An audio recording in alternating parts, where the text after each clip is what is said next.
Hi everyone, আসসালামু আলাইকুম। আমি আজকে রান্না করব দেশি মুরগি। এখানে আমি ৩ টা মুরগি ভালো করে পরিষ্কার করে নিয়েছি।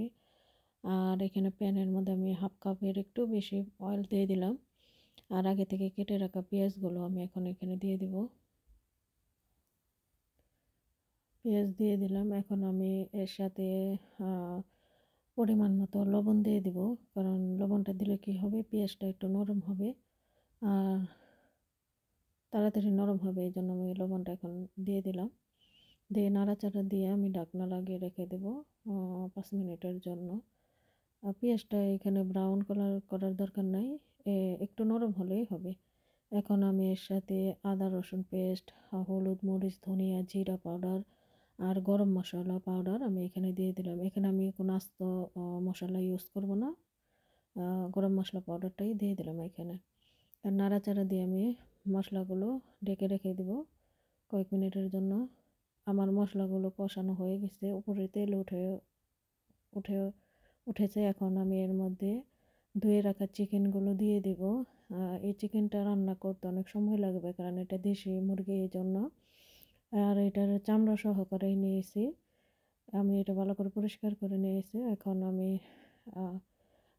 সবগুলো মাংস এখানে দিয়ে দিলাম। দিয়ে এখন মশলার সাথে ভালো করে মিশিয়ে তারপর এটা রান্না করতে ২ ঘন্টার মতো লাগবে, যেহেতু দেশি মুরগি। এখন আমি ঢাকনা লাগিয়ে রেখে দেবো কয়েক মিনিটের জন্য। প্রায় ৭-৮ মিনিট পরে আমি ঢাকনা উঠিয়ে একটু নাড়াচাড়া দিয়ে দিলাম, দিয়ে ঢাকনা লাগিয়ে রেখে দিলাম আবার। এর মধ্যে আমি কয়েকবার নাড়াচাড়া দিছি, আবারও ঢাকনা উঠে কয়েকটা কাঁচামরিচও দিয়ে দিছি। কাঁচামরিচ দিয়ে এখন আবার ঢেকে রেখে দেবো। এভাবে আমি আস্তে আস্তে জাল দিয়ে মাংসটা রান্না করে নেব। মোট ২ ঘন্টা সময় লাগবে এই মাংসটা আমার রান্না করতে। যাই হোক, এভাবে রান্না করলে মাংসটা অনেক খেতে ভালো লাগে। আমি এইভাবেই রান্না করে একসাথে ৩ টা করে মুরগি একদিনে রান্না করে রেখে দিই। পরে কয়েকদিন নরমাল ফ্রিজে বক্সে রেখে দিই, কয়েকদিন খেতে পারি। কারণ এই মাংসটা রান্না করতে অনেক সময় লাগে। এটা তো আর প্রতিদিন রান্না করা সম্ভব না, এইজন্য। যাই হোক, আমার মাংসটা অলরেডি রান্না হয়ে গেছে। আমি মসলা লবণ চেখে নিছি, সব কিছুই পারফেক্ট আছে।